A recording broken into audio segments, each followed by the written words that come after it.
there's one word that you could use to describe New Orleans, what would it be?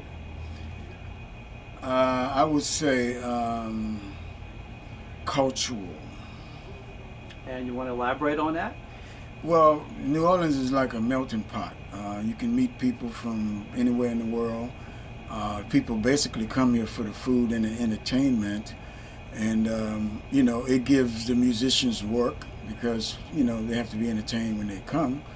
And it's a cultural melting pot because you got people from different parts of the world. And I think New Orleans is one of the last places of hospitality. You can come here homeless and someone will give you a place to sleep. They'll give you food, but don't disrespect them. That's New Orleans. Where do you think this culture comes from?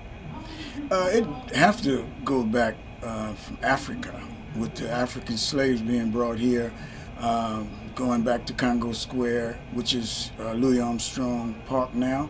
In 1700s, the Native Americans would have the festivals there, and around 1800s, it had that's when the slaves was allowed to come on one day, Sunday, and celebrate their culture. And they was from different tribes, so they studied each other's language and met each other and learned the culture. And from there, you have what we call gumbo. Gumbo, in a Swahili word, is really okra. And they used to cook the okra soup, and then later on they started adding all kind of things to it.